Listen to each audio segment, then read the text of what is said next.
क्या वाकई में खर्चे को कम किया जा सकता है? कौन से वो तरीके हैं जिससे कि हम अपने खर्चे को कम कर सकते हैं? दोस्तों नमस्कार, मैं निर्मल यादव स्वागत करता हूं आप सभी का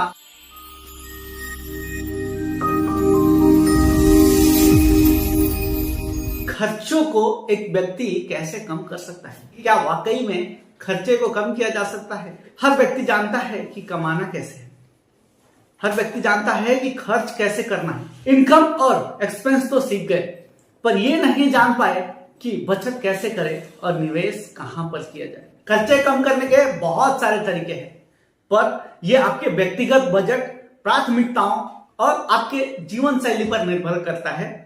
फिर भी कुछ सामान्य और प्रभावी तरीके हैं जिसे आप अपने खर्चों को कम कर सकते हैं। तो क्या आप इंटरेस्टेड हो जानने के लिए कि कौन सा वो तरीका है जिससे आपका खर्च कम हो? तो चलिए इस वीडियो में आगे बढ़ते हैं और जानने का प्रयास करते हैं कि कौन कौन से वो तरीके हो सकते हैं जिसे अप्लाई करके अपने खर्चे को कम कर सकते हैं।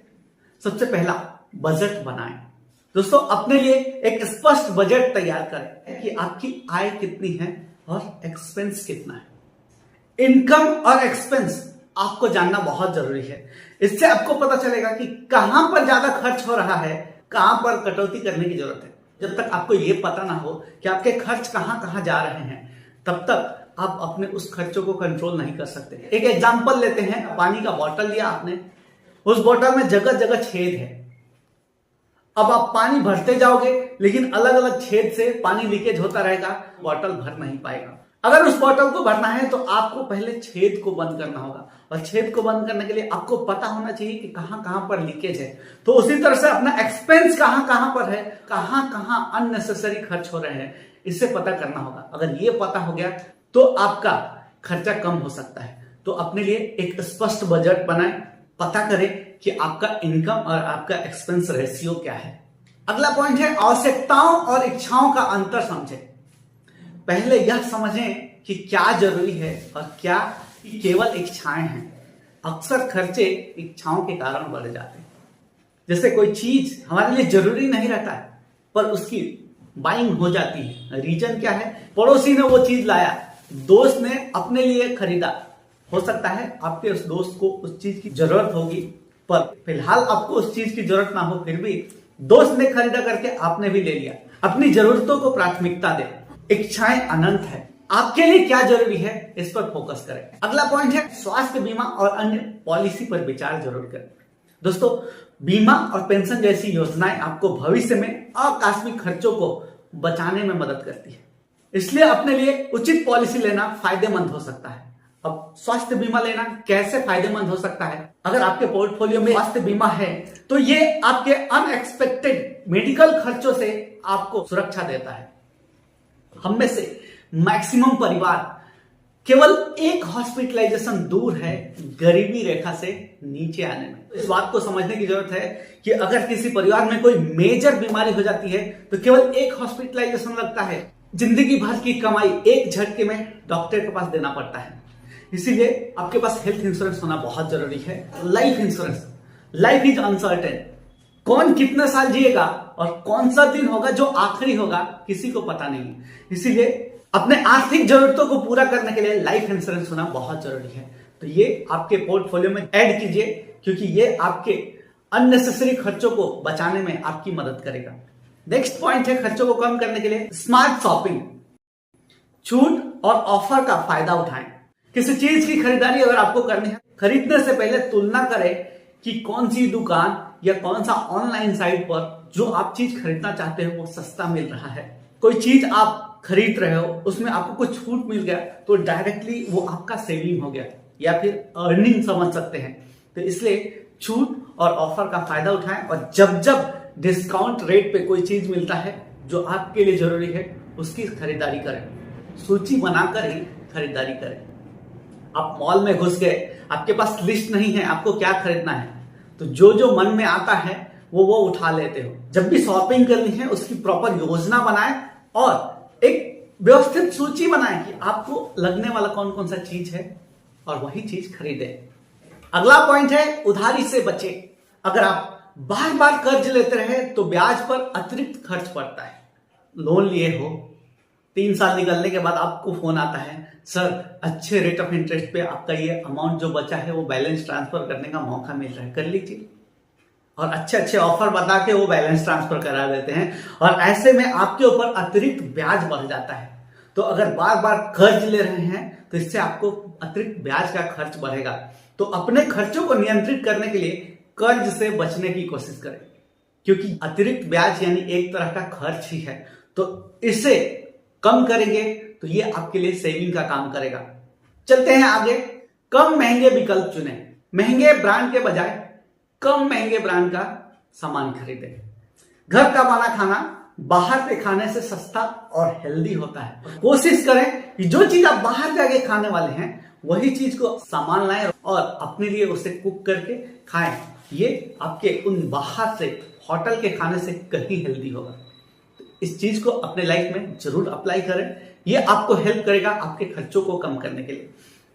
अगला पॉइंट है ऊर्जा और पानी की बचत। घर में बिजली और पानी की खपत कम करने के लिए ऊर्जा दक्ष उपकरणों को लगाएं। अगर आप ऊर्जा दक्ष उपकरणों का इस्तेमाल करेंगे तो इससे आपकी बिजली बिल कम आएगी। और ये छोटी छोटी आदतें जैसे लाइट्स बंद करना, पानी की बर्बादी रोकना इत्यादि आपके खर्चों में कमी ला सकती है। जैसे अगर आप घर से बाहर जा रहे हैं तो कोशिश करें कि आपका सारा फैन, बल्ब, एसी, फ्रिज सारे बंद होने चाहिए। इससे क्या होगा कि जब आपको यूज करना है तब इसको यूज करेंगे तो आपको लाइट बिल कम आएगा और आपके खर्चे कम हो जाएंगे। इस चीज पर भी फोकस जरूर कीजिए। अपना ऑनलाइन सब्सक्रिप्शन चेक करें। नेटफ्लिक्स, डिज्नी प्लस, स्पॉटिफाई जैसे सेवाओं के लिए सब्सक्रिप्शन का पुनः मूल्यांकन करें। अगर आपने डिज्नी सब्सक्राइब कर रखा है, नेटफ्लिक्स है आपके पास, स्पॉटिफाई है, प्राइम है, जियो है, ये सारी चीजें हैं, तो इनका मूल्यांकन करें कि क्या जो 3-4 सब्सक्रिप्शन ले रखे हैं उसका यूटिलाइजेशन आप कर रहे हैं। अगर आप वास्तव में इनका उपयोग नहीं कर रहे हैं तो इनको रिड्यूस करने का प्रयास कीजिए या फिर इन्हें पूरी तरह से बंद कर दें। ये भी आपके खर्चे को कम करने में हेल्प करेगा।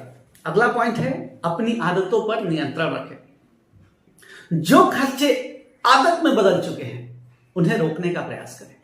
कोशिश करें कि कम से कम अपनी जो गलत आदतें हैं या रेगुलर हैबिट है उसमें कैसे कमी की जाए, उसे कैसे रोका जाए। जैसे हर दिन बाहर का कॉफी पीना या आदतन जंक फूड का सेवन करना। कभी कभी मजबूरी हो सकती है कि हाँ चलो बाहर में जॉब करता है व्यक्ति, घर आने से पहले उसको भूख लगी है, बाहर का खाना खा लिया, चलेगा, बट ये रेगुलर हैबिट में नहीं होना चाहिए। ये छोटे छोटे खर्चे जो हैं समय के साथ एक बड़ा बोझ बन जाता है। अब हैबिट हो जाती है, बाहर चल के कॉफी पीना ही है, उसके साथ सिगरेट पीना ही है, बाहर जाके जंक फूड खाना ही है। तो इन आदतों पे कंट्रोल करना बहुत जरूरी है। ये भी आपके खर्चे को कम करने में मदद करेगा। अगला पॉइंट है बड़ी खरीदारी के लिए योजना बनाएं। महंगे सामान खरीदने से पहले उसे अपने बजट में शामिल करें। किसी डिस्काउंट या सेल का इंतजार करें जिससे कि आपका रेगुलर बजट जो है वो इंपैक्ट ना हो। क्योंकि अगर किसी महीने आप अचानक से कोई बड़ा शॉपिंग कर लेते हैं, बड़ा खरीदारी कर लेते हैं, तो अगले 5-6 महीने उसको मैनेज करने में पसीने छूट जाते हैं। तो इसीलिए कभी भी अगर बड़ी खरीदारी करनी है तो उसके लिए बजट जरूर बनाएं। सेल्फ केयर पे ध्यान दें। अगर आपको स्वास्थ्य और मानसिक स्थिति की देखभाल ही करनी है तो खुद को अच्छा रखने का तरीका सस्ता भी हो सकता है। कोई जरूरी नहीं है कि आप महंगे जिम में जाके ही जिम कर सकते हो। योग आश्रम में जाके ही योगासन करना है या ध्यान लगाना है। आप चाहो तो घर पे भी योग ध्यान कर सकते हो या फिर वॉक कर सकते हो। मॉर्निंग हो या लंच डिनर के बाद का वॉक है। ये गतिविधियां महंगे जिम से या डॉक्टर के खर्चों से सस्ती होती है। तो इसे अपनी लाइफ में अप्लाई करके अपने लिए खर्चों को कम कर सकते हैं।